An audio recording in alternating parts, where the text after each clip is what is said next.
প্রিয় শিক্ষার্থী, কেমন আছো তোমরা সব? আশা করি ভালো আছো। বাংলা ব্যাকরণ বিধি চ্যানেলে তোমাদেরকে আরো একবার স্বাগত।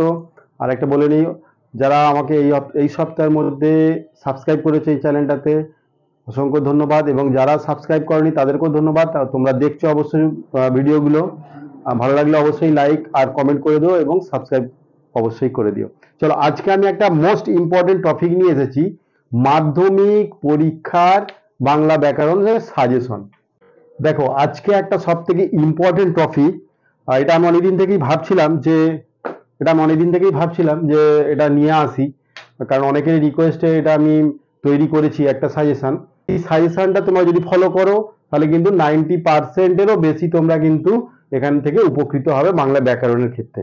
চলো দেখো, মাধ্যমিক বাংলা ব্যাকরণ সাজেশন। আমি যারা একটু আধটু পড়াশোনার মধ্যে আছো বা এগুলো দেখছো, করেছো, হ্যাঁ, কিন্তু তাদেরকে বলবো তোমরা এইগুলো একটুখানি ফলো করে যাও, অবশ্যই তোমরা উপকৃত হবে।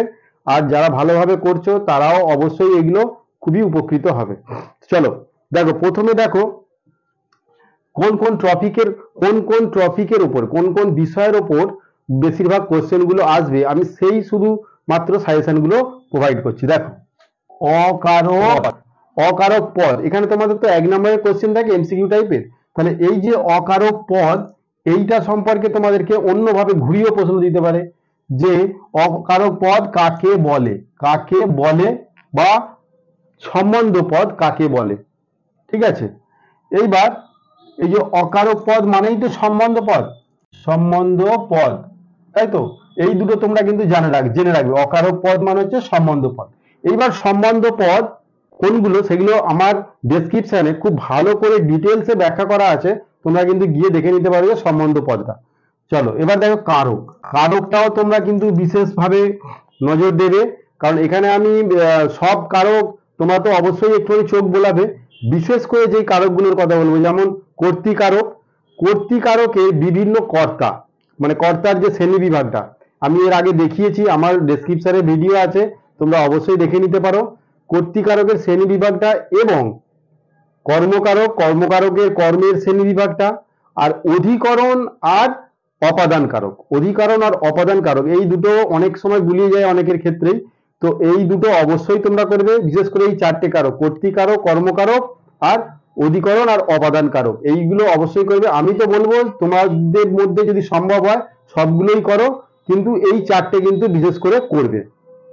তাহলে কারক ও তার শ্রেণী বিভাগ, এখানে তোমাদের কিভাবে প্রশ্নগুলো আসবে, যেমন দেখো, বলবে যে প্রযোজক কর্তা কাকে বলে।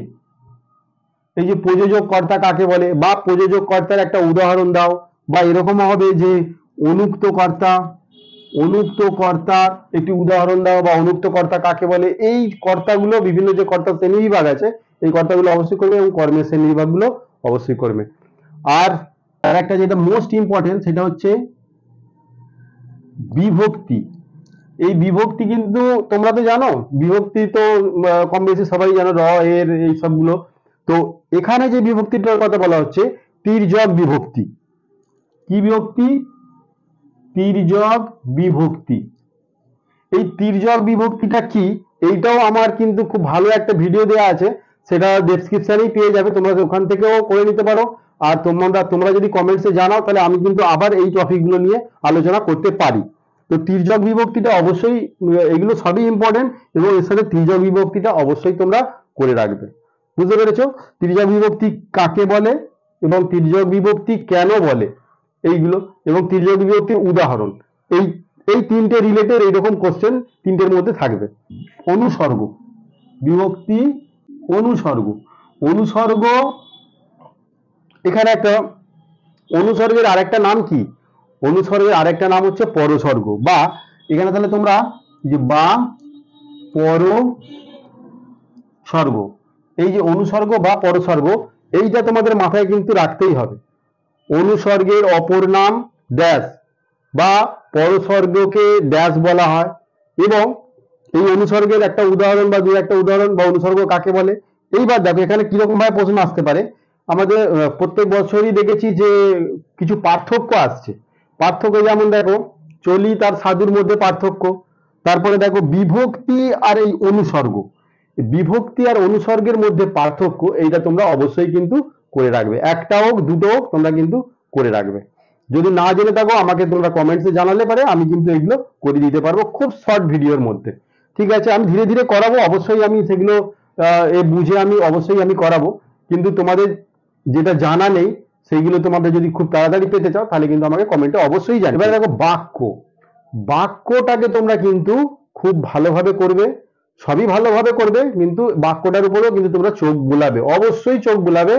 এবং বাক্যটা কিরকম প্রশ্ন আসতে পারে, ধরো একটা জটিল বাক্যে যে সমস্ত অব্যয়গুলো ব্যবহৃত হয় সেই অব্যয়গুলোকে কি অব্যয় বলে, তাহলে অব্যয় জানতে হবে তোমাকে, অব্যয়টা অবশ্যই জানবে, তাহলে মানে সাপেক্ষবাচক অব্যয়, যেমন তেমন যে সে, এইগুলো জটিল বাক্যে বিশেষ করে এইগুলো ব্যবহৃত হয়।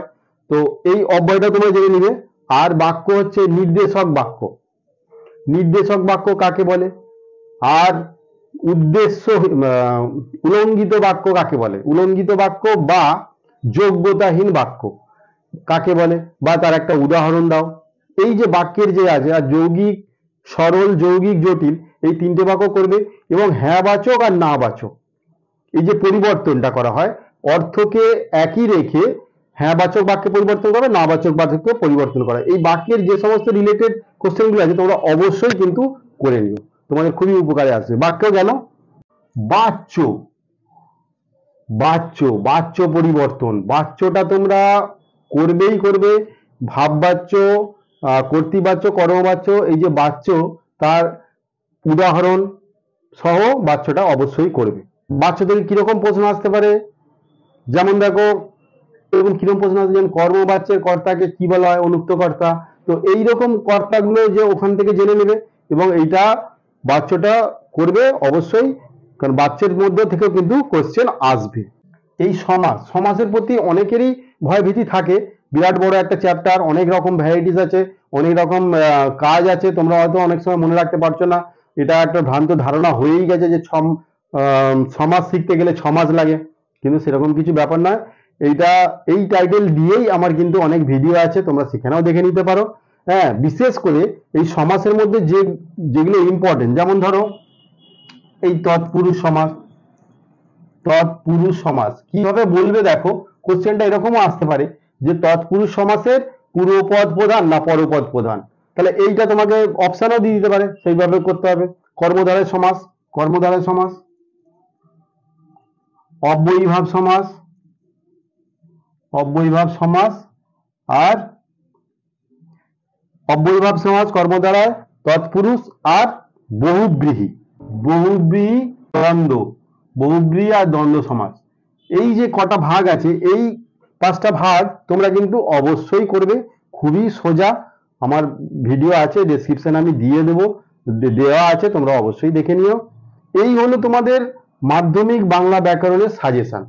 দেখো এর বাইরে তোমরা কিন্তু অবশ্যই করবে, আমি যে বলবো যে এইগুলোই শুধু করে চলে যাবে তা কিন্তু নয়, এর বাইরেও তোমরা কিন্তু সাপোর্টিং হিসাবে অনেক কিছু করে রাখতে পারো, কারণ আমি তো আর কোশ্চেন করছি না, কোশ্চেন করবে যারা তারাই জানে কি ফেলবে, কিন্তু এইগুলো একদম পুরো কমন, মানে একদম আসার চান্সটা বেশি, আমি বলবো না যেগুলো আসবেই, কিন্তু 90%-এরও বেশি এইগুলো কিন্তু আসার চান্সটা বেশি। তোমরা অবশ্যই এগুলো ফলো করে রাখো। আর তোমরা যদি বলো যে আমি প্রত্যেকটা টপিক নিয়ে একদম 2-4 মিনিটের মধ্যে করে এক একটা টপিক নিয়ে আলোচনা করে দেবো। থ্যাংক ইউ, ভালো থেকো সবাই।